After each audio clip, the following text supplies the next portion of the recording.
Joining us now, Senate Budget Committee member, Senator Ron Johnson. Great to see you, Senator. I just love the message. If you do not abide by to the states and these sanctuary cities, if you do not abide by federal immigration law, which does supersede your own state and local laws, then no federal money. Remember who created this mess. This is the radical left who've got control of the Democrat Party, Joe Biden, his colleagues here in Congress, that wanted an open border that allowed millions of illegal immigrants to flood in this country. There were certainly criminals in that group of people, rapists, murderers, sex traffickers, drug traffickers, human traffickers. And now, as President Trump is really fulfilling his mandate, he basically ran on this. This was his issue, both in 2016 and then again in 2024. And now he's trying to clean up their mess. It's not easy. They make it so much more difficult when they incite their supporters to obstruct lawful enforcement actions. A woman got killed because of that obstruction, because of the instructions she was getting from the far left groups. It's a tragedy, never should have happened, but this is something President Trump was elected to do. He's doing it. Democrats ought to wise up and realize this is what the American people want to see done. Senator, Democrats like to say that there's chaos on the streets with ICE, yet they also say they want to defund ICE.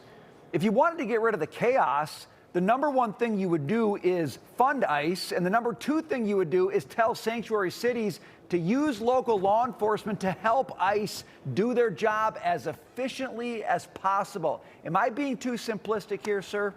No, the left is causing the chaos. Again, they caused the problem. Now they're obstructing justice. If they would cooperate, when they arrest a rapist and the rapist is an illegal immigrant, if they would detain them so ICE could pick them up peacefully without endangering themselves and the public, this wouldn't be the problem it is. But because of these sanctuary cities, because of the obstruction of justice of the protesters, as well as, let's face it, the elected officials that are inciting them. This, by the way, this is what an insurrection is. When you have an organized effort to obstruct federal law enforcement, that's an insurrection. Senator, when President Trump was in office during his first term, I cried to the heavens. This is even before the invasion of illegal aliens, aided and abetted by Joe Biden and his policies.